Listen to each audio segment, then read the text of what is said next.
Hola, buenas tardes. Vale, pues comenzamos. Antes de nada, aunque ya hemos hecho varias videoconferencias, como vosotros sois de recursos humanos, presentarme. Mi nombre es Agustín Hernández, trabajo como asesor jurídico, llevo sobre todo temas laborales, ¿vale? Y vamos a hacer hoy una videoconferencia sobre convenios colectivos y negociación colectiva. Vamos a intentar condensar toda esta materia en una hora, aunque es complicado, y daré unas pinceladas básicas de lo que sería la parte de interpretación de convenios colectivos. Intentaremos hacer un caso práctico, aunque no haremos todos, y luego veremos un poquito más la parte de negociación colectiva. Entiendo que a vosotros os interesa quizá más la parte de negociación colectiva, aunque en los departamentos de recursos humanos también tenéis que llevar toda la parte de interpretación de convenios colectivos, porque también lleváis los temas laborales, por así decirlo, ¿vale? Entonces, ¿me podéis confirmar si os han llegado por correo electrónico dos convenios colectivos que les dije a las palabras si os podían acercar? Vale, trabajaremos solo sobre uno, ¿vale? Intentaremos trabajar solo sobre el que os ha llegado, que es el de oficinas y despachos, ¿vale? Vamos a trabajar sobre todo, en principio, con el de oficinas y despachos de Valladolid, ¿vale? Entonces, nada, vamos a ver unas pinceladas básicas de lo que es la negociación colectiva. Luego os ha llegado otro que es el del convenio de comercio, ¿vale? Es en principio, no nos dará tiempo a verlo hoy en la videoconferencia, pero bueno, como en la propia presentación que os van a enviar luego tenéis unas preguntas para hacer la interpretación de ese convenio, podéis hacerlo, si os apetece, podéis hacerlo por vuestra cuenta, ¿vale? Antes de entrar en los convenios colectivos tenemos que hacer una breve referencia a qué son las fuentes del ordenamiento jurídico laboral, ¿vale? Dentro del derecho laboral hablamos, y dentro del derecho en sí tenemos distintas fuentes, denominadas distintas fuentes del derecho, ¿vale? Entonces, en derecho laboral se define el derecho laboral como aquel que regula las relaciones entre empresarios y trabajadores. Comúnmente se definió siempre al empresario como la parte fuerte de esta relación y al trabajador como la parte débil de esta relación, ¿vale? Entonces, mucho de la crítica que se hizo a la reforma laboral, precisamente lo que se decía era que venía a desequiparar de nuevo dos partes desiguales, ¿no? Como que se daba más poder de organización y dirección a la empresa en la reforma laboral de febrero de 2012, ¿vale? Es de la que estoy hablando, y digamos que se quitaba cierta compensación que había con el derecho del trabajo al trabajador, ¿vale? ¿Cómo se regula el derecho del trabajo? Se regula por las leyes y reglamentos del Estado, y la norma suprema es el Estatuto de los Trabajadores, ¿vale? El Estatuto de los Trabajadores es una ley ordinaria que estaría dentro de las fuentes del derecho generales, por así decirlo, ¿vale? Y luego el derecho del trabajo se regula también por la voluntad de las partes, que es la que se manifiesta en el contrato de trabajo, por los usos y costumbres locales y profesionales, y por la jurisprudencia. En la práctica, mucho del trabajo diario que tenemos en derecho del trabajo, en derecho laboral, lo hacemos por jurisprudencia. Y hay muchos días en los que sientes que cada vez sabes menos de esto, porque tú haces una interpretación de una normativa y empiezas a buscar sentencias y te das cuenta que el Tribunal Supremo ha dictado una sentencia en una determinada fecha, en virtud de la cual se hace una interpretación distinta a la que tú pudieras estar haciendo, ¿vale? Pero lo que más nos importa es que hay una fuente del derecho específica del derecho del trabajo, que son los convenios colectivos, que es en lo que vamos a centrar la videoconferencia de hoy, ¿vale? ¿Qué serían los convenios colectivos? Digamos que serían acuerdos colectivos que regulan condiciones de trabajo para empresarios y trabajadores, perdón, ¿vale? Y regulan determinadas condiciones como la jornada, retribuciones, etcétera, etcétera, y que afectan a un determinado ámbito. Es decir, los convenios colectivos van a afectar a un ámbito determinado. ¿Vale? Se regulan de los artículos 82 al 92 del Estatuto de los Trabajadores, ¿vale? Y podemos hablar de distintas clases de convenios colectivos, ¿vale? Podemos hablar de convenios colectivos, en primer lugar, estatutarios y extraestatutarios. Los estatutarios son los que se regulan dentro del artículo 82 y del 92 del Estatuto de los Trabajadores, es decir, los que se regulan con los requisitos que establece el Estatuto de los Trabajadores. Los extraestatutarios serían los que se regulan convenios, acuerdos, pactos colectivos de empresa que no tienen carácter de convenio por colectivo propiamente dicho y se regulan de manera distinta a lo que establece el propio Estatuto de los Trabajadores, ¿vale? Luego podemos hablar sobre todo por ámbito. Los convenios colectivos, la diferenciación que tenemos que hacer sobre todo es por el ámbito del propio convenio, ¿vale? En este sentido tendremos convenios estatales, que son los que afectan a todo el Estado, es decir, en toda España habría un convenio estatal que sería aplicable. Por ejemplo, el convenio de la construcción, hay un convenio de la construcción estatal que se aplicaría a todas las empresas que se dediquen a esta actividad, ¿vale? Los puede haber interprovinciales o de ámbito de comunidad autónoma, que son los que se aplican en una comunidad autónoma determinada en todas las provincias que tenga esta comunidad autónoma, ¿vale? Y luego estarían los provinciales, que son los que se aplican en una provincia determinada. Y luego estarían el convenio de empresa o convenio de grupo de empresas. Los convenios de empresa o grupo de empresa se aplican en una empresa determinada o en un grupo de empresas determinado, ¿vale?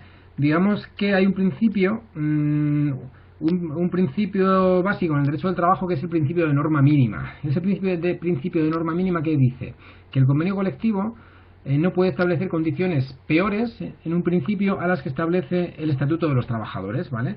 Y los convenios colectivos que estamos viendo aquí, estatales, interprovinciales, provinciales y de empresa, lo que hacen sería lo mismo, funcionaría el principio de norma mínima, es decir, un convenio provincial no puede regular peores condiciones que un convenio estatal, si existe un convenio estatal, ¿vale? Tendría que mejorar las condiciones del convenio estatal, al igual que el convenio estatal no va a poder regular condiciones por debajo del Estatuto de los Trabajadores. Es decir, no podría regular un salario mínimo en un convenio estatal no se podría regular y se podría pactar un salario mínimo para un trabajador que estuviese por debajo del salario mínimo interprofesional, que se establece anualmente, ¿vale? Que está este año en 645,30 euros, ¿vale? Dentro de los convenios colectivos tenemos que hablar del contenido de los convenios colectivos, ¿vale? Lo más importante es el conjunto de pactos o de cláusulas que se acuerdan entre los sujetos negociadores, ¿vale? Los negociadores van a ser siempre, por un lado, los empresarios y, por otro, los trabajadores. Luego veremos que, dependiendo del ámbito del convenio, quién negociará por un lado y quién negociará por el otro, ¿vale? Van a regular esas condiciones de trabajo en un determinado ámbito. Podemos hablar de tres contenidos fundamentales del convenio colectivo. Estaríamos hablando del contenido mínimo, del contenido normativo y del contenido obligacional, ¿vale? Cuando hablemos del contenido normativo, haré referencia luego a la ultraactividad, que veremos con posterioridad, ¿vale? Pero bueno, lo más importante sobre todo será el contenido normativo, ¿vale? Porque el contenido normativo va a ser aquel contenido que va a regular las relaciones de trabajo. Es decir, lo que realmente viene a regular el convenio colectivo son las relaciones de trabajo, condiciones de trabajo, jornada de trabajo, retribuciones, permisos determinados para determinados trabajadores en determinados casos, etcétera, etcétera. Y regula todas esas condiciones de trabajo entre empresarios y trabajadores que estén incluidos en la negociación del convenio colectivo, ¿vale? Luego hablamos de un contenido, por así decirlo, residual u obligacional. Son cláusulas de buena fe, que se pueden decir como cláusulas de buena fe, que lo que hacen es regular relaciones entre los sujetos negociadores de cara al cumplimiento del acuerdo, ¿vale? Como puede ser deber de paz, establecer la buena fe dentro de las negociaciones. Digamos que serían como meras declaraciones de intenciones, no tienen un contenido normativo y de vinculación a las partes directamente como el propio contenido normativo que regula las condiciones de trabajo, ¿vale?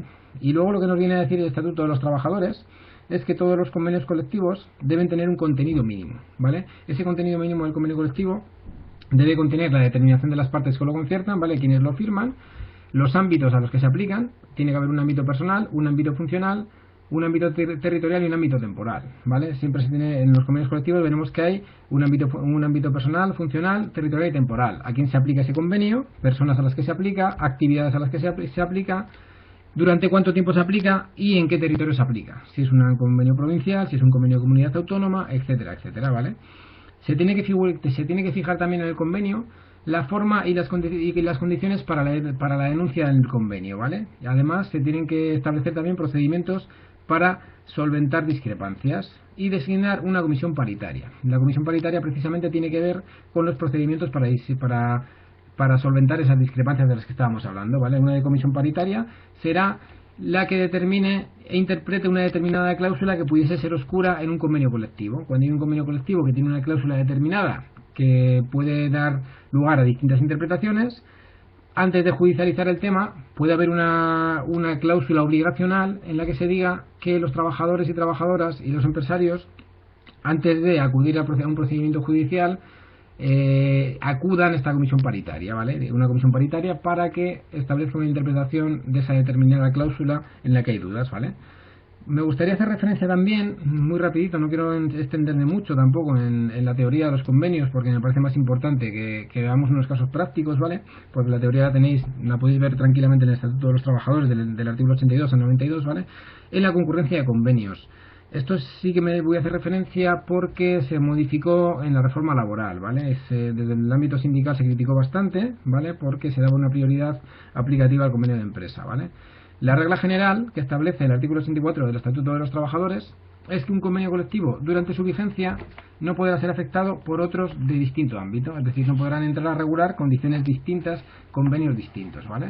Entonces, antes de la reforma laboral no había una prioridad aplicativa de un convenio de empresa, ¿vale? Normalmente se aplicaba un convenio provincial porque regulada a condiciones mejores que las de un convenio de comunidad autónoma o un convenio estatal.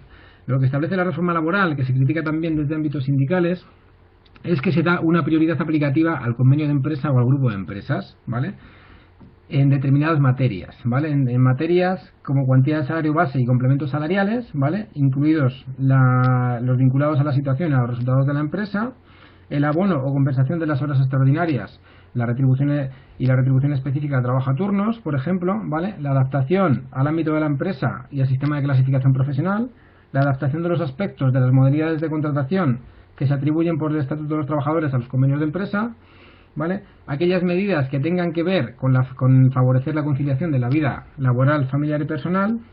Y luego hay el último apartado de este artículo es como un cajón desastre, ¿vale? Establece aquellas otras que dispongan los acuerdos y convenios colectivos que regulan que se regulan en el Estatuto de los Trabajadores, ¿vale? Entonces, esto se criticó mucho desde ámbitos sindicales porque se entendía que pudiese entrar a lesionar, en cierto modo, el principio de norma mínima del que estábamos hablando al principio, ¿vale? Recordáis que os he dicho al principio que hay un principio de norma mínima en virtud del cual un convenio tiene que entrar a mejorar el convenio del ámbito superior, ¿vale? Es decir, un convenio de empresa, en principio, tiene que regular condiciones mejores que las de un convenio provincial, ¿vale? Entonces, yo en principio entiendo que sigue existiendo ese principio de norma mínima. El convenio de empresa tiene que regular condiciones mejores que las del convenio provincial, pero puede ocurrir que el convenio de empresa regule condiciones que no están reguladas en el convenio provincial, ¿vale? Pero en caso de concurrencia de convenios y que regulen condiciones distintas, se supone que tiene que tener prioridad aplicativa en el convenio de empresa, ¿vale? Pero si esas materias que regula el convenio de empresa fuesen inferiores a las que establece, o en cierto modo se pudiese justificar que fuesen inferiores a las que establece el convenio provincial, yo entiendo que podría jugar el principio de norma mínima y judicialmente, si tuviésemos que ir al juzgado, se podría ganar ese procedimiento, ¿vale?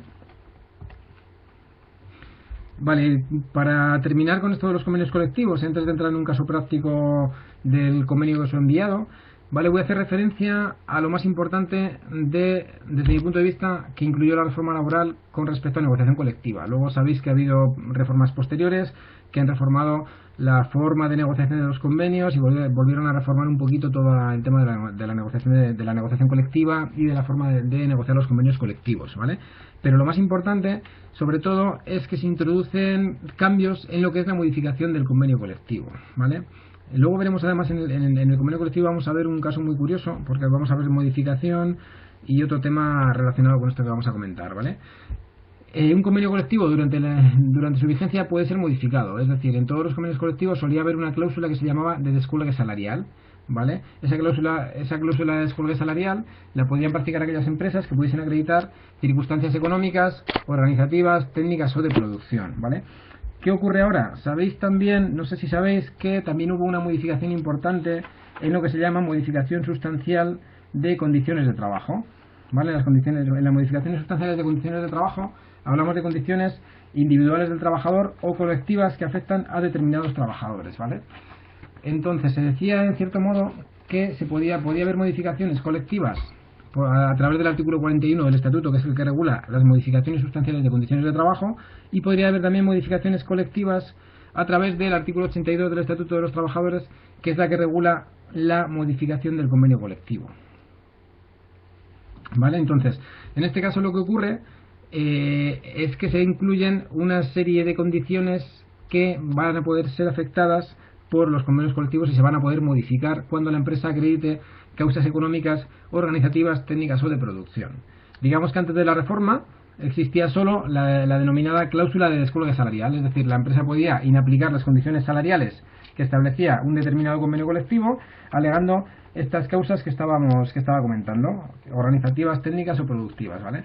Pero ahora mismo se incluyen, con la reforma laboral, se incluyen otra serie de condiciones de trabajo que se van a poder inaplicar o dejar de aplicar en la empresa si la empresa realiza tuviese estas causas, ¿vale? Están relacionadas con la jornada, con el turno, con los turnos y los regímenes de trabajo a turnos, ¿vale? Con la remuneración y la cuantía salarial. Sobre todo es importante la cuantía salarial, es decir, también se vuelve a incluir el tema del descuelgue salarial nuevamente, ¿vale? y las mejoras de seguridad social. Digamos que estas condiciones podrían ser mejoradas a la baja siempre y cuando la empresa alegase disminución persistente, entre otras causas económicas, organizativas, técnicas o de producción, ¿vale? Para alegar causas económicas, lo que establece la reforma laboral es que se va a entender que hay causa económica cuando se produzca una disminución persistente del límite de ingresos ordinarios durante 2 trimestres consecutivos, ¿vale? Entonces, en estos casos se podrían inaplicar estas condiciones de convenio colectivo, ¿vale? La empresa lo puede hacer. No lo puede hacer directamente, tendría que abrir un periodo de consultas, ¿vale? Tendría que haber un periodo de consultas con los representantes legales de los trabajadores, ¿vale? En ese periodo de consultas se puede llegar a un acuerdo o se puede no llegar a un acuerdo. Si no hubiese acuerdo, la empresa lo podrá aplicar, pero el comité de empresa o los delegados de personal podrán acreditar que no había causa o si había causa y podrán impugnar la decisión judicialmente, ¿vale? Pero si la empresa tiene causa económica, organizativa, técnica o de producción, ¿vale? En principio tendría la opción de modificar esas condiciones del convenio colectivo, ¿vale? Vale, me pregunta una compañera, sí, si el comité de empresa no considera causa económica suficiente, vale, es un poco lo que te he comentado, efectivamente, ¿vale? Precisamente, si en el comité de empresa no está de acuerdo y no se firma ese convenio colectivo a la baja, por así decirlo, ¿vale? Lo que podrá hacer será lo podrá impugnar a través de un procedimiento judicial de conflicto colectivo, ¿vale? ¿Vale? Vale, y por último, sí que me gusta hacer referencia a eso de la ultraactividad, ¿vale? ¿Sabéis qué es la ultraactividad?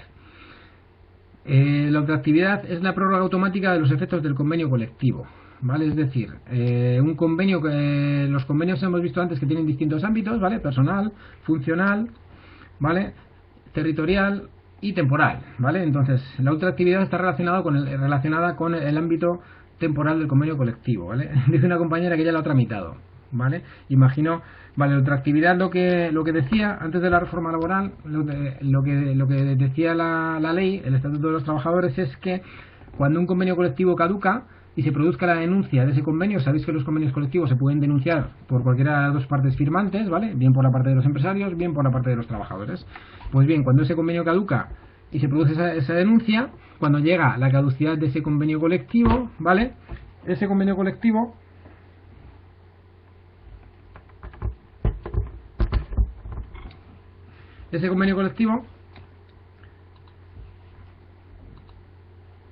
Hola, ¿me oís bien?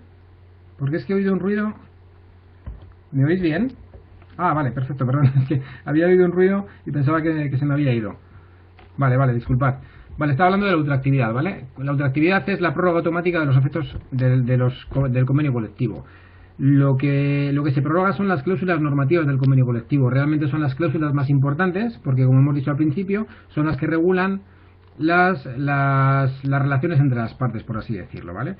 Pues bien, cuando antes caducaba un convenio colectivo, antes de la reforma laboral, esa prórroga era de carácter indefinido, ¿vale? Si no se volvía a firmar un convenio colectivo, había un mínimo que los trabajadores y trabajadoras tenían garantizados ahí en ese caso, ¿vale? Lo que ocurre con la reforma laboral, cuando sale el Real Decreto 3/2012 en el mes de febrero, lo que ocurre es que se limita esa ultraactividad a 2 años, ¿vale? Este decreto de la reforma laboral, sabéis que fue convalidado luego en el mes de julio por la ley 3/2012, ¿vale? Y lo que se hace en esa ley es que se limita esa ultraactividad, esa producción de efectos a 1 año, ¿vale? Entonces, esto desde ámbitos sindicales fue lo que más se criticó. Bueno, se criticaron muchas cosas, ¿no? Pero la ultraactividad generaba bastante preocupación, ¿vale? Porque podían caducar todos los convenios colectivos, ¿vale? Entonces se pensaba que iba a haber muchísimos convenios colectivos que iban a caducar. En la práctica, ¿creéis que está ocurriendo eso?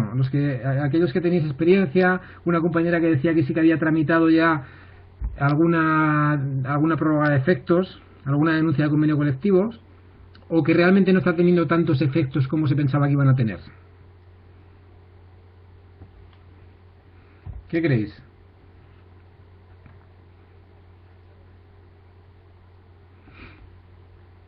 Realmente en la práctica lo que está ocurriendo es que no están caducando tantos convenios colectivos como se decía, es decir, no se está produciendo esa ultraactividad realmente del año. Sí que se produce, pero tanto a empresarios como a trabajadores en cierto modo les interesa que haya un convenio colectivo marco de referencia. Y digo, a los trabajadores les interesa obviamente porque tendrán un marco mínimo que el empresario tendrá que cumplir, pero al mismo tiempo al empresario también le puede interesar que haya un marco mínimo que todos los empresarios tienen que cumplir, ¿vale?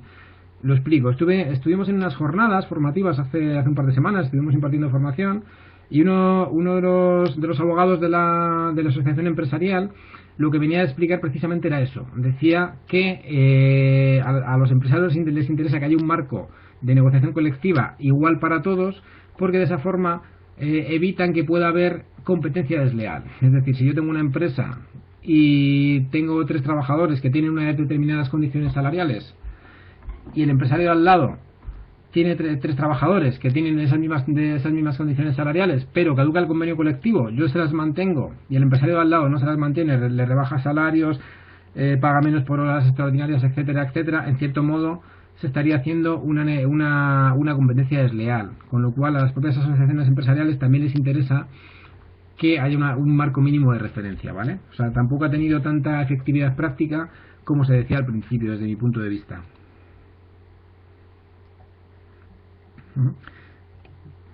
Vale, me dice una compañera, María del Carmen, que ella piensa que los empresarios están aprovechando para ajustar y reducir derechos de los trabajadores. Yo también comparto ese punto de vista, ¿vale?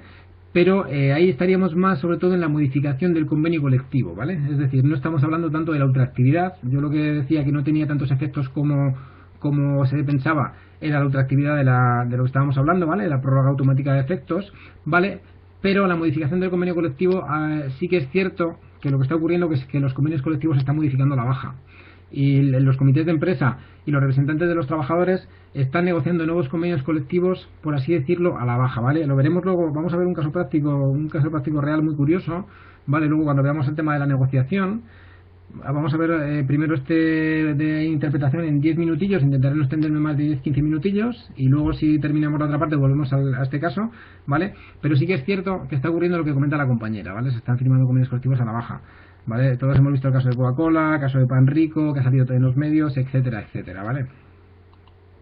Vale, pues si tenéis a mano el convenio de oficinas y despachos, si podéis lo abrís el Word, ¿vale? Para tenerlo a mano porque vamos a trabajar unos 15 minutillos sobre él, ¿vale? Unas preguntas muy sencillitas sobre lo que sería la interpretación de un convenio colectivo. Muchas veces los convenios colectivos son muy fáciles de interpretar, simplemente nos tenemos que ir al propio convenio colectivo y ver qué dicen. En otros casos hay cláusulas más oscuras, ¿vale? Este convenio es un convenio sencillito, con lo cual tampoco vamos a tener mucho problema para la interpretación, ¿vale?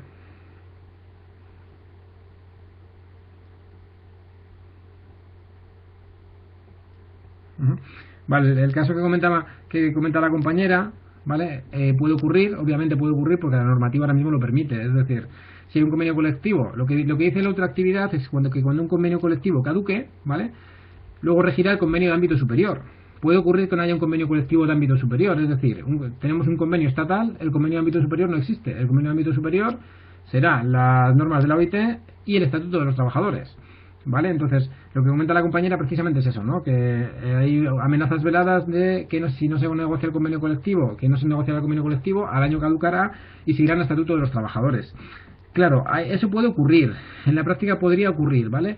Pero también es cierto que luego entraríamos en los derechos adquiridos que tienen o tenemos los trabajadores y trabajadoras, ¿vale?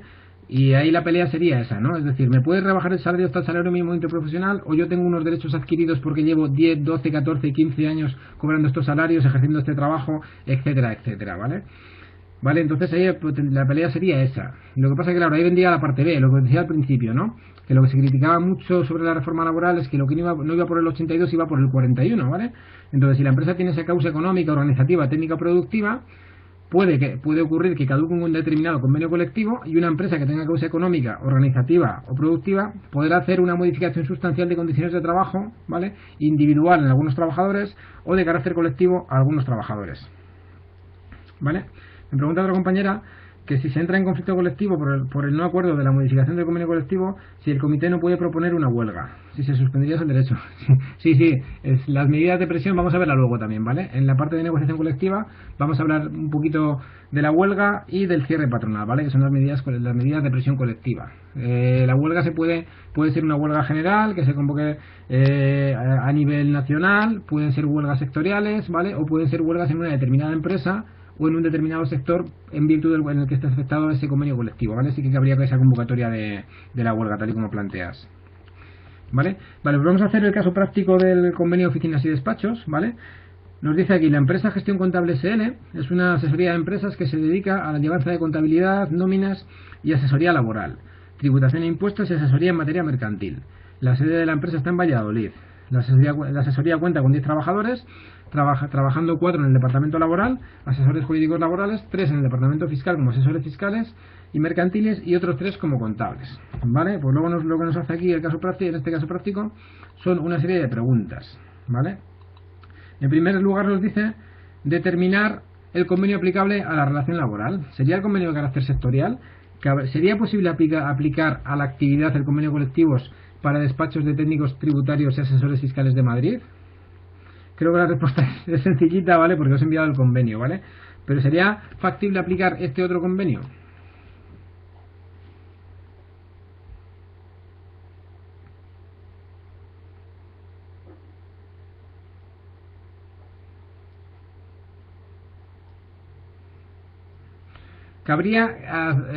Comenta la compañera que si hubiese adhesión se podría aplicar este convenio, ¿vale? Para poder aplicar un convenio colectivo nos tenemos que ir sobre todo a los ámbitos del convenio colectivo, ¿vale? En este caso yo os he enviado el convenio de oficinas y despachos de Madrid, ¿vale?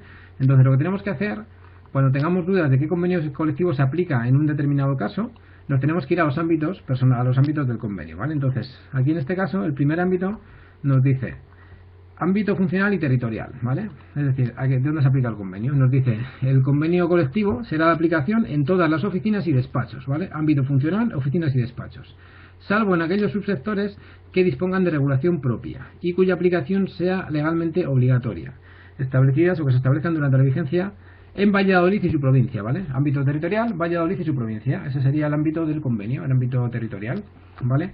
Con lo cual, la actividad podría encajar perfectamente en este convenio, ¿vale? ¿Sería factible aplicar el convenio de despachos técnicos tributarios asesores fiscales de Madrid? Pues por ámbito territorial parece que no, ¿vale? Podría caber, si no hubiese otro convenio que tuviésemos aplicable, por ejemplo en Valladolid, podría caber la adhesión, es decir, una empresa determinada que no tiene un convenio colectivo determinado, sí se podría adherir a un convenio que se aplique en otra provincia, ¿vale? Porque su ámbito funcional sea el mismo o idéntico o muy parecido, pero siempre y cuando no hubiese un convenio colectivo que nosotros tengamos que se pueda aplicar en el ámbito en el que estamos, ¿vale? Como sería en este caso, que parece claro que tendríamos este ámbito. Además, esta asesoría se dedica no solo a temas tributarios y fiscales, ¿vale? Se dedica también a temas mercantiles, contables y a temas de asesoría laboral, con lo cual, en este caso, aunque no hubiese convenio, sería más lógico el convenio de oficinas y despachos, aunque tuviésemos que hacer una adhesión, sería más lógico adherirse al convenio de oficinas y despachos de Madrid que al convenio de asesores técnicos y fiscales de Madrid, ¿vale? ¿Cuándo caduca el convenio? ¿Qué particularidades habría si este convenio hubiese caducado? ¿Qué creéis en este caso? En este caso nos pasa lo mismo que antes, nos tenemos que ir al ámbito territorial. Los ámbitos siempre... dice la compañera que caduca en un año. ¿Por qué crees que caduca en un año este convenio?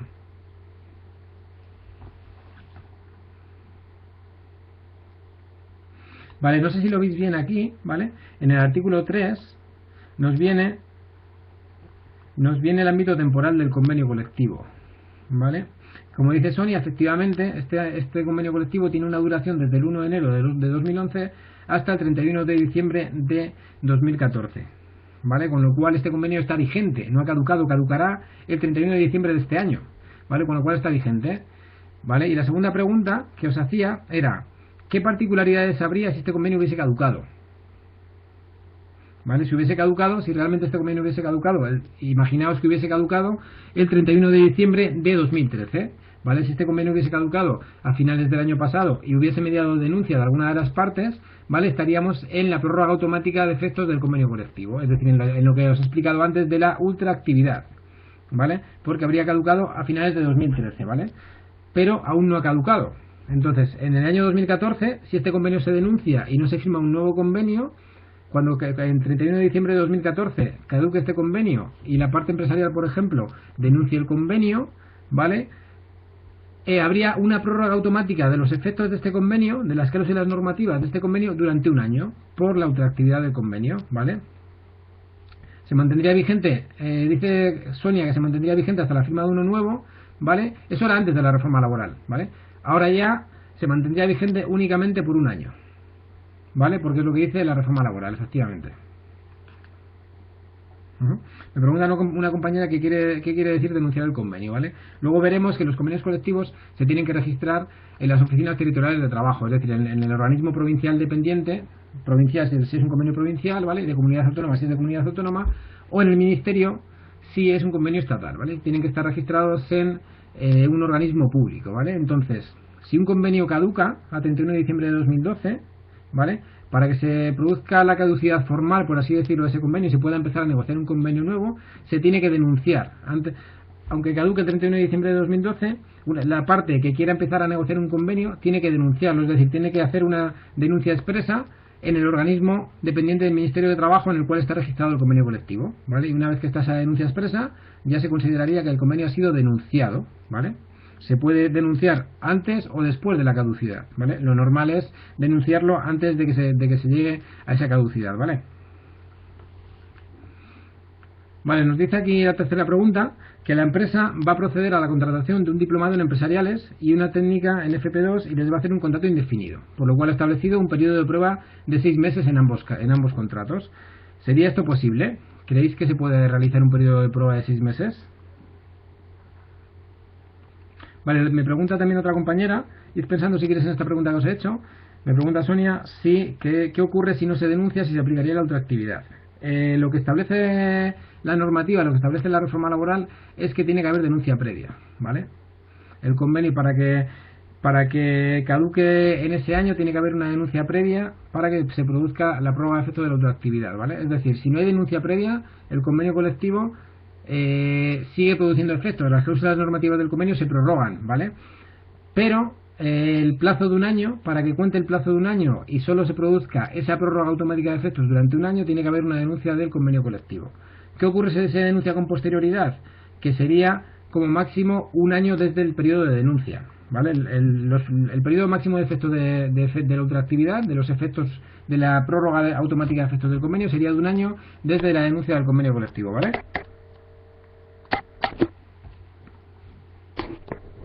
Vale, con respecto a la tercera pregunta, la que os decía, sobre el periodo de prueba, si se puede establecer o no se puede establecer, ¿vale? Nos tendríamos que ir al convenio colectivo, ¿vale? Hay una compañera que dice que de un mes máximo, otra compañera 2 meses, ¿vale? Nos tendríamos que ir al convenio colectivo y ver dónde lo regula, ¿vale? Entonces tenemos que ir, buscar en el convenio colectivo cómo se regulan los periodos de prueba, ¿vale?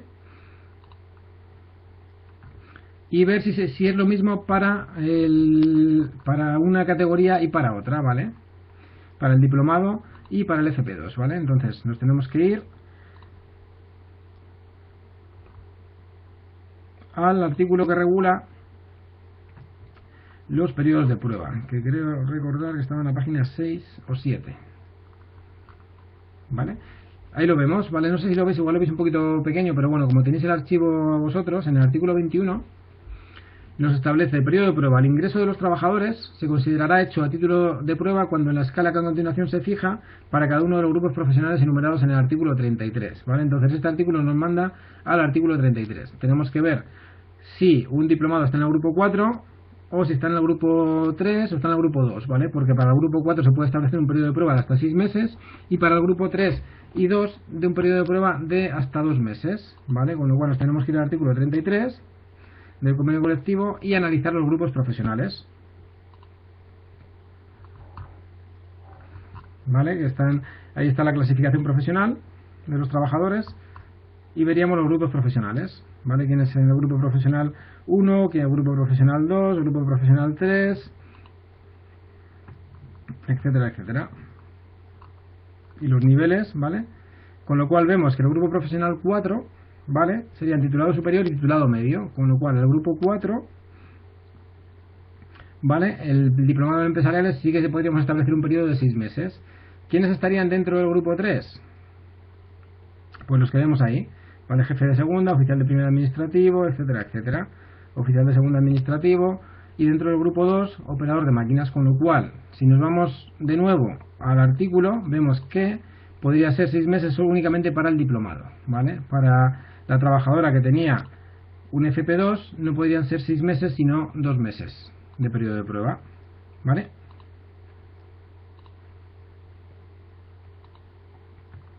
A ver, que vuelvo para atrás para que lo veamos otra vez. El periodo de prueba del artículo 21, perdón.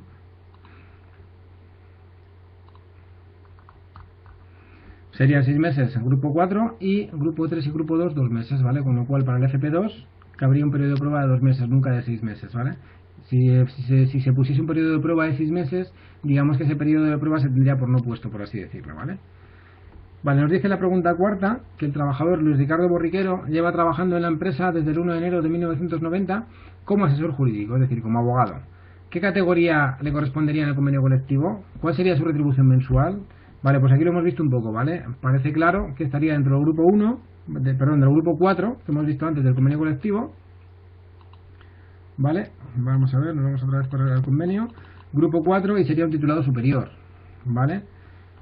¿Cuáles serían las retribuciones salariales del trabajador? Para las retribuciones salariales en los convenios colectivos, las tablas salariales suelen estar siempre al final del convenio colectivo, ¿vale? Si veis aquí, tenemos las tablas salariales de los distintos grupos y los distintos niveles de cada grupo, ¿vale? Tenemos tablas salariales de 2011, de 2012, ¿vale? Son las últimas y habrá habido una revisión salarial de este convenio colectivo. Si no ha habido revisión salarial, las últimas serían las del año 2012, ¿vale? Y ahí tenemos salario base mes, ¿vale? Salario base año y suplido. Normalmente en el salario base año están incluidas las pagas extraordinarias, ¿vale?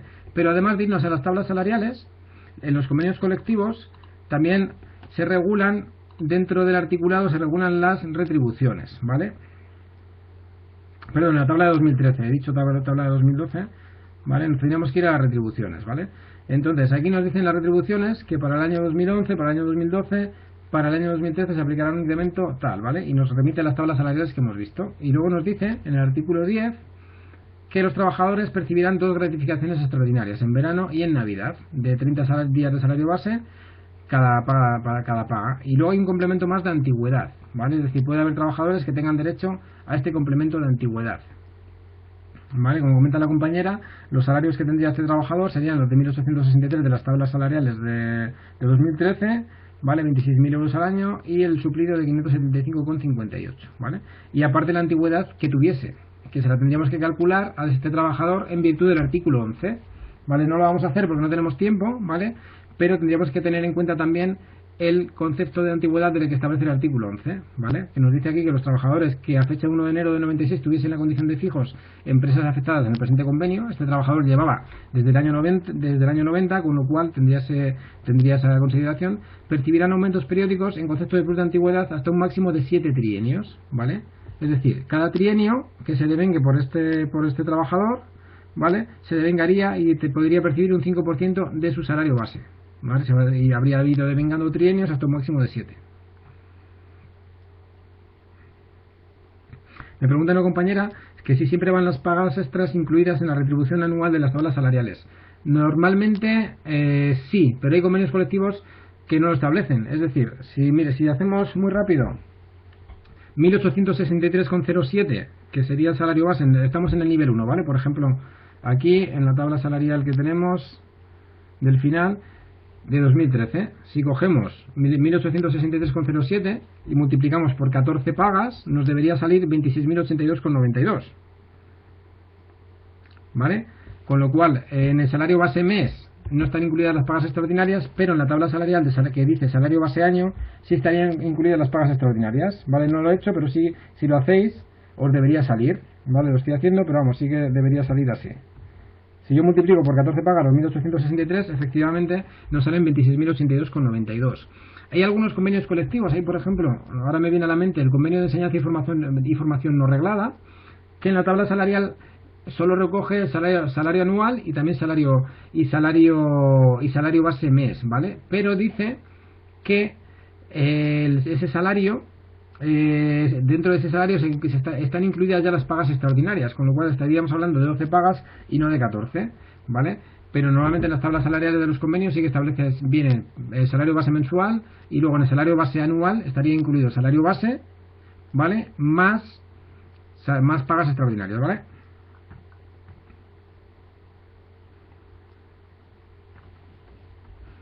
Vale, me pregunta una compañera si se puede introducir una nueva categoría profesional con condiciones más bajas, como menos de 30 días naturales de vacaciones. Esa en principio, precisamente eso que comentas no sería posible. No sería posible por el principio de norma mínima que comentábamos al principio, ¿vale? Es decir, el Estatuto de los Trabajadores dice que todos los trabajadores tienen que tener un mínimo de 30 días de vacaciones naturales, con lo cual esa cláusula no se podría poner.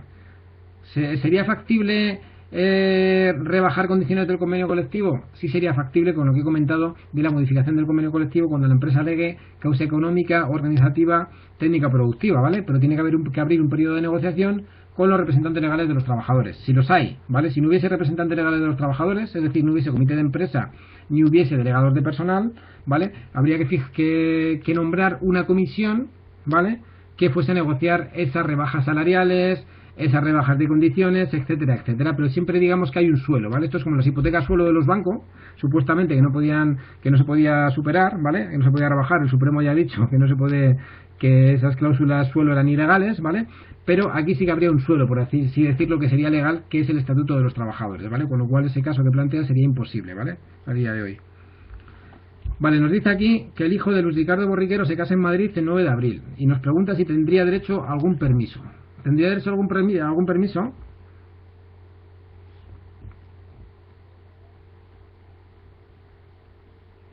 Nos tendríamos que ir al artículo 17, efectivamente, como comenta Rubén, ¿vale? Y ver si tenemos ese permiso, si tenemos permiso por boda de hijos y si por ser en una localidad distinta tendría algún derecho más, ¿vale? Y aquí nos dice, efectivamente, se nos podía llevar a error y podíamos pensar que era matrimonio del trabajador 15 días ininterrumpidos, ¿vale? Pero no. Y nos dice en el punto 2, matrimonio de descendientes o colaterales hasta el tercer grado, el día que se celebre la ceremonia, ¿vale? No dice nada de que no tengamos algún día más porque la ceremonia sea fuera, ¿vale? Pero sí que hay un día, ¿vale? Por ejemplo, lo que comentaba con el principio de norma mínima, el Estatuto de los Trabajadores, ¿vale?, no establece, dentro de los permisos retribuidos, cuando regula los permisos retribuidos, no establece el derecho del padre a asistir a la boda de su hijo.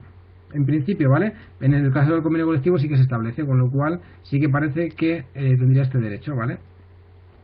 Vale, y creo que tenía otra pregunta que se me ha pasado de alguna compañera, y me dice que si al negociar un convenio colectivo para una misma categoría profesional, si se puede disponer una rebaja salarial del 4%, pero que se aplique en función de la jornada de cada contrato. Es decir, que se aplique el 4% a los de jornada completa y el 2% a los determinadas jornadas parciales y no a todos.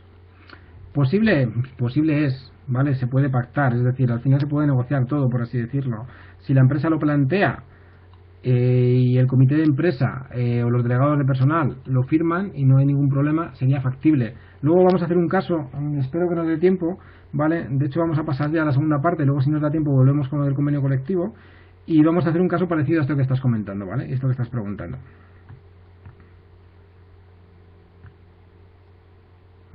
Y lo que pregunta la otra compañera con respecto a si se puede reducir por debajo del salario mínimo interprofesional, tampoco sería posible reducirlo por debajo del salario mínimo interprofesional, ¿vale? Es decir, yo puedo pactar con los representantes legales de los trabajadores unas determinadas condiciones en un periodo de crisis, en un periodo de dificultad económica, ¿vale? Pero los mínimos que establece el estatuto no se pueden rebajar, ¿vale? Sea salario, sea vacaciones, etcétera, etcétera, ¿vale? Con lo cual estaríamos en el mismo caso que estábamos comentando antes, ¿vale? Vale, como siempre me enrollo demasiado, ¿vale?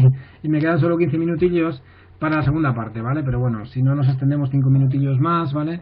E intentamos hacer este caso práctico que está relacionado con muchas de las preguntas que estáis realizando, ¿vale? Vamos a ver lo que sería la negociación colectiva pura y dura, ¿vale? Es decir, cómo se negocia, cómo no se negocia y en qué condiciones, ¿vale?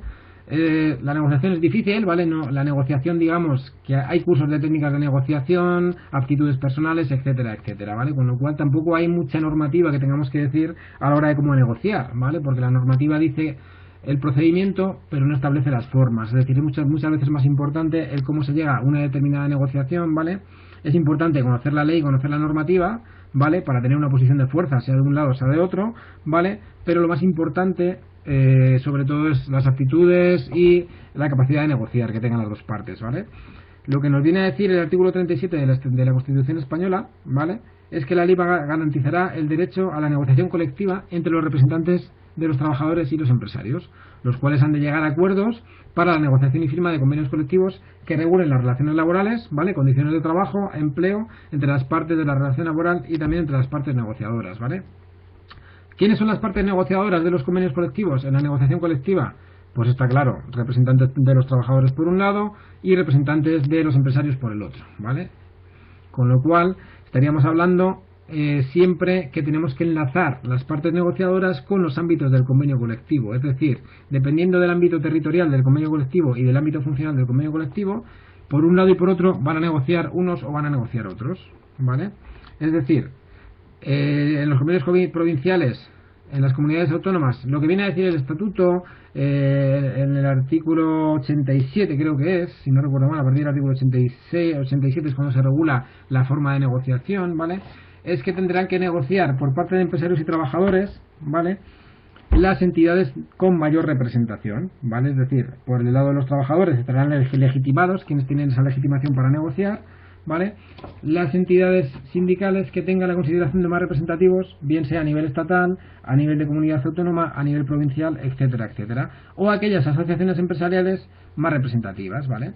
¿Quiénes son los sindicatos más representativos? Lo que nos establece el estatuto, aquellos que tengan el 10% de los delegados de personal o miembros de comités de empresa, es decir, en las elecciones sindicales que se celebran en todas las empresas, ¿vale? Se eligen miembros de comité de empresa y delegados de personal, ¿vale? Y serán estos sindicatos a nivel en cada sector en el que se vaya a negociar el convenio colectivo, serán los mayoritarios porque tienen un mayor número de delegados, ¿vale? Un mayor número de miembros de comités de empresa.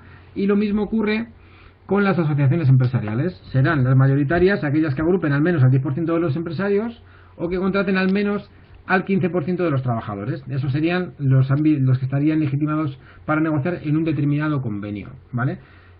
Esto hay que enlazarlo, lo que os decía, muy importante, con los ámbitos del convenio, ¿vale? ¿Quiénes son esos sindicatos más representativos? Pues tendrán que ser sindicatos provinciales, de comunidad autónoma o sindicatos estatales, si el convenio es estatal, ¿vale? Va a estar dependiendo siempre del ámbito territorial del convenio colectivo. Si el convenio es estatal, por ejemplo, el convenio de piensos de animales compuestos para animales, que es un convenio estatal, de ámbito estatal, quien va a negociar por parte de los sindicatos serán sus federaciones o sindicatos agroalimentarios, ¿vale? Y por parte de las asociaciones empresariales, las asociaciones que agrupen empresas que se dediquen y estén en este sector agroalimentario, ¿vale? Y que sean a su vez más representativas tanto de un lado como de otro, ¿vale? ¿Que es provincial? Pues ocurriría lo mismo. Serían los sindicatos provinciales con mayor representatividad porque han ganado las elecciones sindicales en una determinada provincia, por ejemplo en Madrid, ¿vale? En la provincia de Madrid, no en la comunidad, sino en la provincia de Madrid, ¿vale? Y las asociaciones empresariales, pues lo mismo, porque sean las más representativas en ese ámbito provincial, ¿vale? Y si fuera de comunidad autónoma, pues ocurriría lo mismo. Y luego tendríamos el convenio de empresa. En el convenio de empresa, quien va a negociar el convenio de empresa van a ser, por un lado, la empresa, ¿vale? Empresa y representantes legales de la empresa, y el comité de empresa o delegados de personal, ¿vale? Si no hay comité de empresa o delegados de personal, es factible firmar un convenio colectivo. Cabría firmar un convenio colectivo aunque no haya comité de empresa, ¿vale? Siempre y cuando los trabajadores designen a los trabajadores que les van a representar en esa negociación, ¿vale?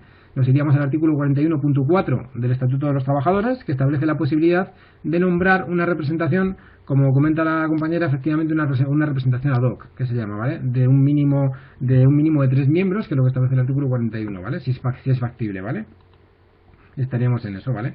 Y lo que os comentaba al principio, el convenio colectivo es muy importante porque tiene verdadero carácter de norma jurídica, es una norma jurídica, ¿vale? En el día a día, al final, nos dedicamos sobre todo estamos viendo la regulación laboral con negociación colectiva, con convenios colectivos y con jurisprudencia, como os decía al principio, ¿vale?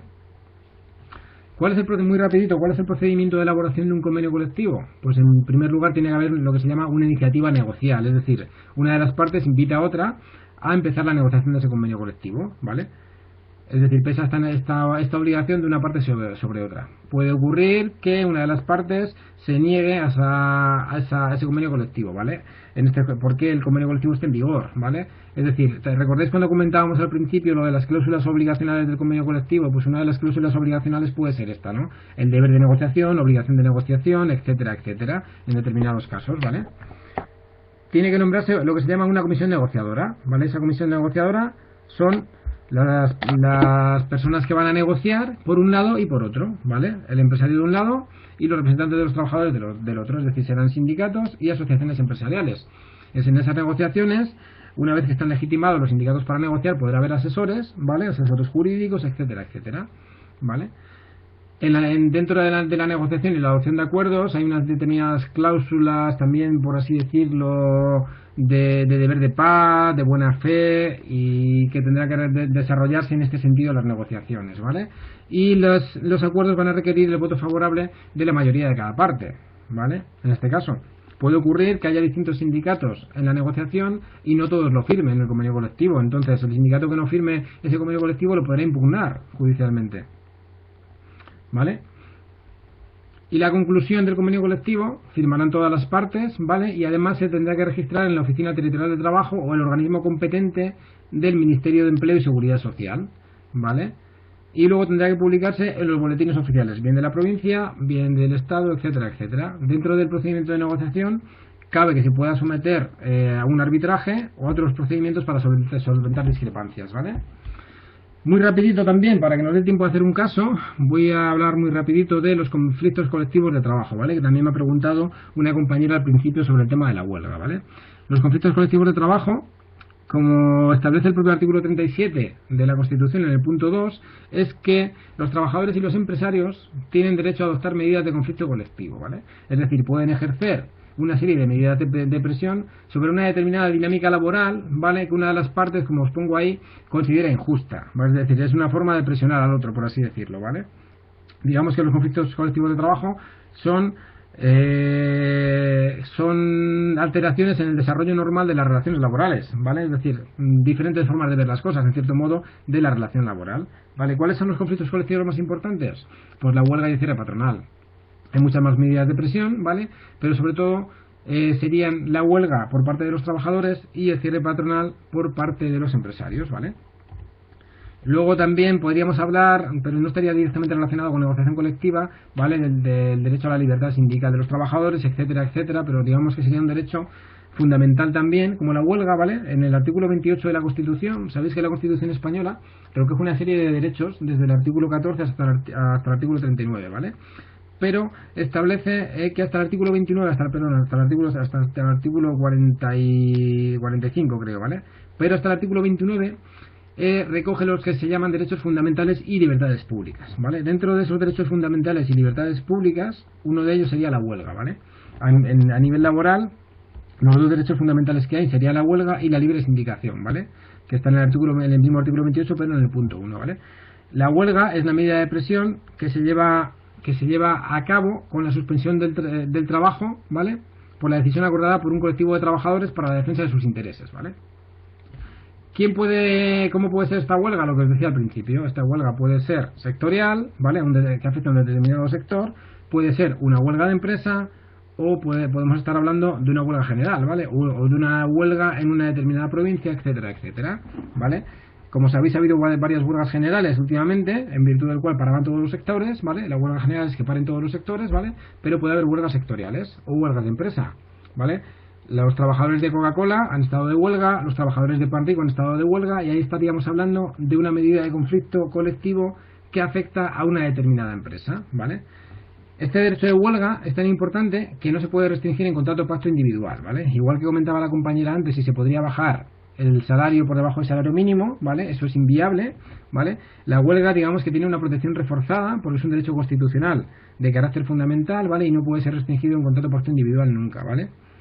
¿Quiénes están legitimados para acordar una huelga? Los representantes de los trabajadores, dentro de su ámbito, ¿vale? Lo que os decía antes, o los sindicatos del ámbito, ¿vale? Es decir, dentro del ámbito de la huelga, si es un ámbito sectorial, provincial, dentro de un sector, por ejemplo, cuando hablamos de ámbitos sectoriales, podemos decir que podemos hacer una huelga en el sector de la construcción en la provincia de Madrid, en la provincia de Valladolid, o en la provincia de Salamanca, o en distintas provincias, ¿vale? Pero lo tenemos que definir, ¿vale? Lo más importante es que esta iniciativa para tomar la huelga, que la van a tener siempre los representantes de los trabajadores, ¿vale? Se tiene que notificar con al menos 5 días de antelación a la autoridad laboral, es decir, al organismo dependiente del Ministerio de Trabajo, dependiendo del ámbito siempre, ¿vale? Si recordáis o visteis en los medios de comunicación, siempre cuando ha habido huelgas generales, veréis que en los medios de comunicación salen Cándido Méndez y Ignacio Fernández Toso, porque son los representantes de los trabajadores de los sindicatos más representativos a nivel estatal, ¿vale? Y van a registrar esa comunicación de huelga al Ministerio de Trabajo, ¿vale? ¿Vale? Tiene que notificarse tanto a la autoridad laboral, ¿vale? Dependiendo del ámbito, como al empresario afectado, ¿vale? Al empresario también se le tiene que enviar una copia de esa notificación, ¿vale? En el caso de que se afecte a servicios públicos estaríamos hablando de 10 días, ¿vale? Durante el desarrollo de la huelga se deben realizar los trabajos necesarios para garantizar la seguridad de las personas y de las cosas, ¿vale? Esto genera mucha polémica cuando se hacen huelgas generales, ¿vale? Y al igual que los servicios mínimos, ¿no? También hay que establecer una serie de servicios mínimos siempre y cuando sea un servicio de especial gestión para el público, por así decirlo, ¿vale? Con lo cual siempre, por un lado se establecen los servicios mínimos y los sindicatos siempre dicen que los servicios mínimos son abusivos. Y es cierto que muchas sentencias que salen con posterioridad decretan que los servicios mínimos de una huelga determinada fueron abusivos, ¿vale? Debe de responder, obviamente, a la defensa de intereses profesionales, ¿vale? No se puede sancionar con despido, presuntamente un trabajador que hace huelga no puede ser despedido por ese motivo, ¿vale? Porque ese despido sería nulo, es decir, estaría violando un derecho fundamental y implicaría que ese despido sería nulo y el trabajador debería ser readmitido en la empresa, ¿vale? No hay extinción de la relación laboral, pero sí hay una suspensión, es decir, se suspenden las obligaciones recíprocas de trabajador y empresario, por un lado de prestar el trabajo y por el lado del empresario de pagar y cotizar a la seguridad social. Es decir, si tú haces una huelga, en tu vida laboral va a figurar un día, 2 días o 3 días el periodo que dura la huelga, que no va a haber cotización, ¿vale? Y hay una prohibición que es la ocupación del centro de trabajo, es decir, durante la huelga no se puede ocupar el centro de trabajo como otra medida de presión, ¿vale? Vale, tenía algunas preguntas, ¿vale? Pregunta una compañera si puedes realizar una huelga el tiempo que quieras o se debe cumplir un plazo en concreto. La huelga puede ser incluso hasta indefinida, ¿vale? Se puede realizar por el tiempo que tú quieras, ¿vale? Normalmente las huelgas generales se establecen en un día, ¿vale? Pero hay determinados sectores en los que se pueden establecer huelgas de 5 días, de 6 días, de 10 días e incluso cabe una huelga indefinida, ¿vale? No hay un plazo determinado, ¿vale? Vale, terminamos con el cierre patronal y si nos da tiempo hacemos un caso muy rapidito, ¿vale? Para ver un poquito todo esto que hemos estado viendo, ¿vale? El cierre patronal es la medida colectiva de que dispone el empresario como un instrumento de presión a los trabajadores, ¿vale? Es decir, esta medida consiste en la clausura del centro de trabajo en defensa de los intereses, ¿vale? Previa notificación siempre por parte del empresario a la autoridad laboral, ¿vale? Que esta notificación tiene que hacerse con al menos 12 horas de antelación, ¿vale? ¿Cuáles son las causas por las que se puede acordar un cierre patronal? Que haya peligro de violencia para las personas o daños para los bienes, que haya una ocupación ilegal del centro de trabajo o un peligro de que esta ocupación ilegal se produzca, o que el volumen de inasistencia o irregularidades impidan el proceso normal de producción, ¿vale? Digamos que sería, por así decirlo, no es exactamente así, pero digamos que sería la huelga de los empresarios, ¿vale? Entonces sería un poco, muy rápido lo hemos visto, esto de la negociación colectiva, la huelga, ¿vale? Pero es un poquito lo que sería la negociación colectiva.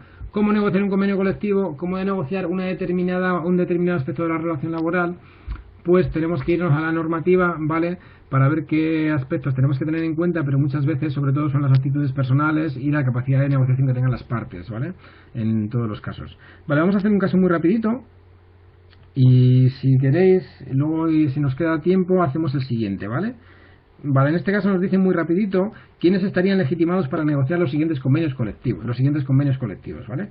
Y nos dice Convenio Estatal de Industrias Cárnicas. ¿Quién creéis que tendría la legitimación para negociar el Convenio Estatal de Industrias Cárnicas? Por parte de los empresarios y por parte de los trabajadores.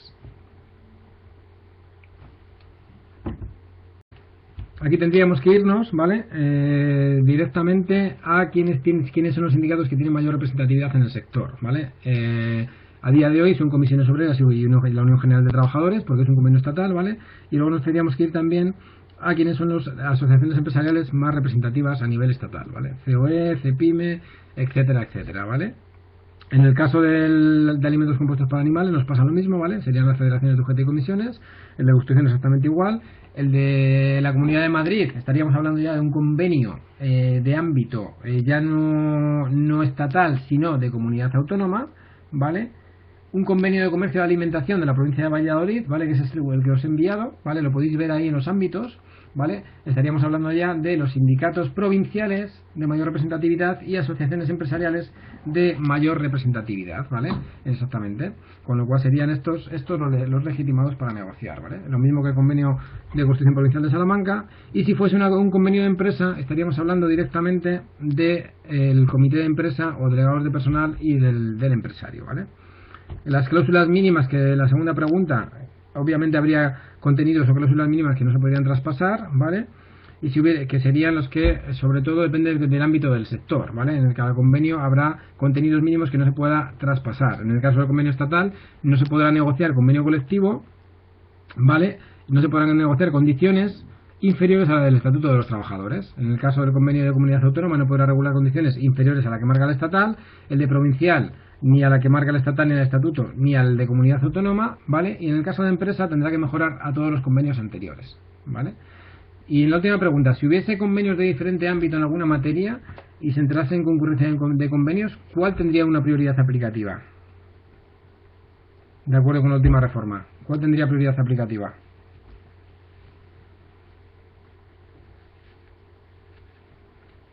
¿El convenio estatal? ¿Creéis? ¿O sería el convenio...? Una compañera comenta que es más específico, de abajo a arriba.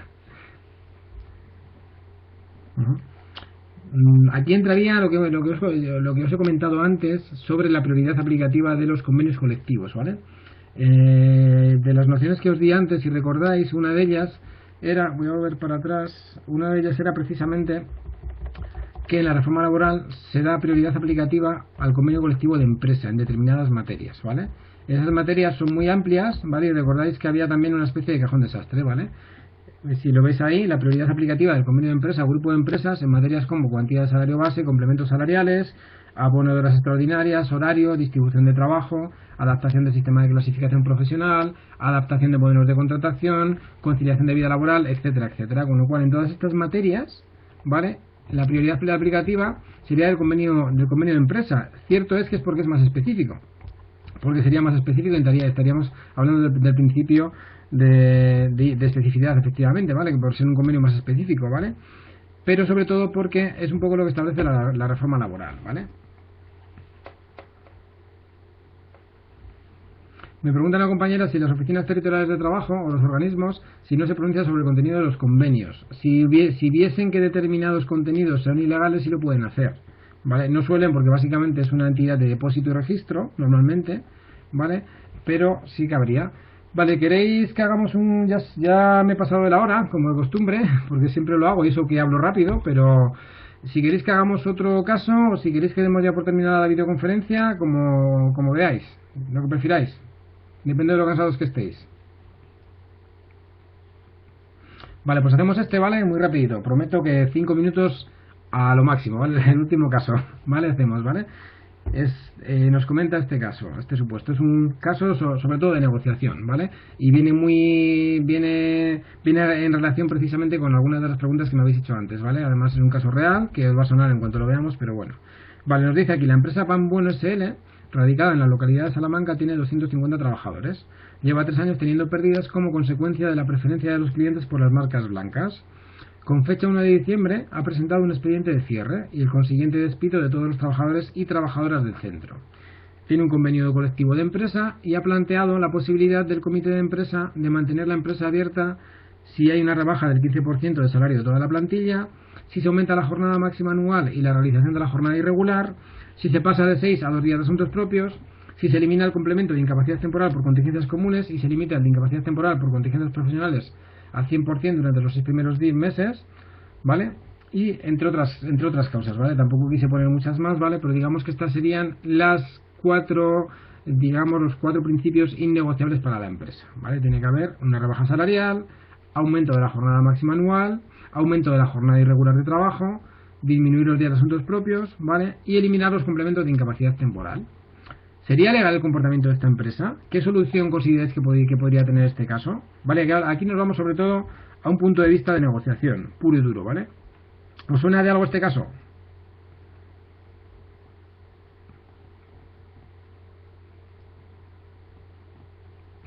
Pregunta a la compañera si pan rico. Efectivamente, ¿vale? Pero no estoy hablando de hace poco, ¿vale? Sino de hace 2 años, ¿vale? Esto fue lo que ocurrió. Panrico sabéis que tiene distintas delegaciones, ¿vale? En este caso. Esto ocurrió hace ya más de 2 años en Valladolid, ¿vale? Digamos que ahora estaríamos ya en el segundo reajuste, por así decirlo, ¿vale? Entonces, mi pregunta ¿es legal este comportamiento de la empresa? ¿Es factible? ¿Se puede hacer?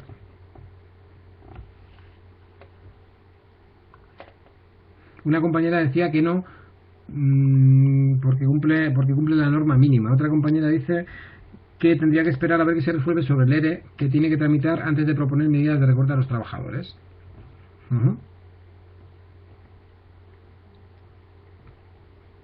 Vale, aunque yo como empresa presente un expediente de cierre de empresa, eso no quiere decir que vaya a cerrar la empresa. Puedo presentar un expediente de empresa y no cerrar la empresa. Entonces, ¿la empresa es legal el comportamiento de la empresa? Es legal, ¿vale? Sí que es legal porque la empresa puede acreditar que tiene causa económica, organizativa, técnica o productiva, ¿vale? Si recordáis al principio, cuando hablábamos de la posibilidad de modificar los convenios colectivos, ¿vale? Hablábamos de que la empresa tenía que alegar una de estas causas. Para alegar la causa económica, tenía que alegar, ¿vale?, que al menos hubiese pérdidas o disminución de beneficios o previsión de pérdidas durante 2 trimestres consecutivos, ¿vale? Cuando veamos los despidos veremos que hablaremos de 3 trimestres consecutivos de previsión de pérdidas o disminución de beneficios y habrá que compararlo. Habla de disminución persistente, ya no de beneficios solo, sino que con la reforma laboral, con la validación en el Congreso de la Ley, se hablaba de disminución persistente del nivel de ingresos, ¿vale? Entonces, si recordáis cuando hemos hablado también de la modificación del convenio colectivo, ¿vale?, ya es factible poder rebajar el salario, cabe también rebajar la cuantía salarial y la remuneración. No solo se puede descolgar de las tablas salariales del convenio colectivo, sino que si se alegan causas económicas, organizativas, técnicas o de producción, cabe también que se realicen unas modificaciones a la baja del convenio colectivo, ¿vale? Entonces sería factible, sería legal esa rebaja del 15% de salario, siempre y cuando se acordase. Puede que no se acuerde, ¿vale?, que no haya acuerdo, la empresa pase en los periodos de consulta, los periodos de negociación y la empresa lo realice. Otra cosa es que luego los trabajadores lo puedan impugnar, ¿vale? Con respecto al aumento de la jornada máxima anual y la realización de la jornada irregular, si esa jornada máxima no está por encima del Estatuto de los Trabajadores, no habría ningún problema, también sería legal, ¿vale? El pasar de 6 días a 2 días de asuntos propios sería legal también porque el propio Estatuto de los Trabajadores no reconoce días de asuntos propios dentro de los permisos, con lo cual estaría por encima del Estatuto de los Trabajadores, ¿vale? Tendríamos que saber si hay un convenio colectivo de sector que recogiese esos días de asuntos propios y sería lo que no se lo pudiese superar, ¿vale?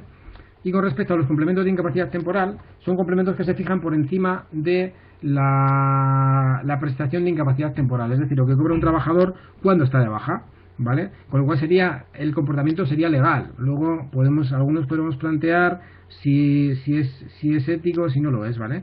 Como comenta la compañera con respecto a la reducción salarial, los trabajadores que tengan una reducción inferior al salario mínimo interprofesional no cabría, ¿vale? Si con esa reducción del 15% se cobrase menos del 15% no sería posible, ¿vale? Vale, ¿cómo queréis que acabó este tema? ¿O qué consideráis que ocurrió finalmente? Si hubo acuerdo o no hubo acuerdo en la negociación. Aquí la empresa lo que hace en cierto modo es presentar un expediente de cierre de empresa para forzar la negociación. El objetivo probablemente de la empresa en este caso no era cerrar la empresa, ¿vale? No era cerrar la empresa. Lo que pasa es que si yo presento un expediente de cierre de empresa, digamos que tengo una cierta posición de fuerza para comenzar a negociar y conseguir en cierto modo lo que quiero, que es una rebaja salarial del 15%, aumento de jornada máxima anual, etcétera, etcétera, ¿vale? No sé si entendéis un poco lo que os intentaba decir. En este caso finalmente hubo acuerdo, se llegó a un acuerdo, ¿vale? Hablamos de hace 2 años. Hubo un acuerdo, los trabajadores votaron en la asamblea que preferían mantener su puesto de trabajo aún reduciendo condiciones de trabajo, ¿vale? Por desgracia está ocurriendo mucho a día de hoy, ¿vale? Porque es cierto que hay empresas que lo están pasando mal y que tienen condiciones económicas fastidiadas, por así decirlo, durante la crisis, ¿vale? Pero sí que lo que comentábamos al principio que me preguntaba una compañera, está ocurriendo a día de hoy, los convenios colectivos se están negociando a la baja, por así decirlo, se están modificando convenios colectivos, ¿vale?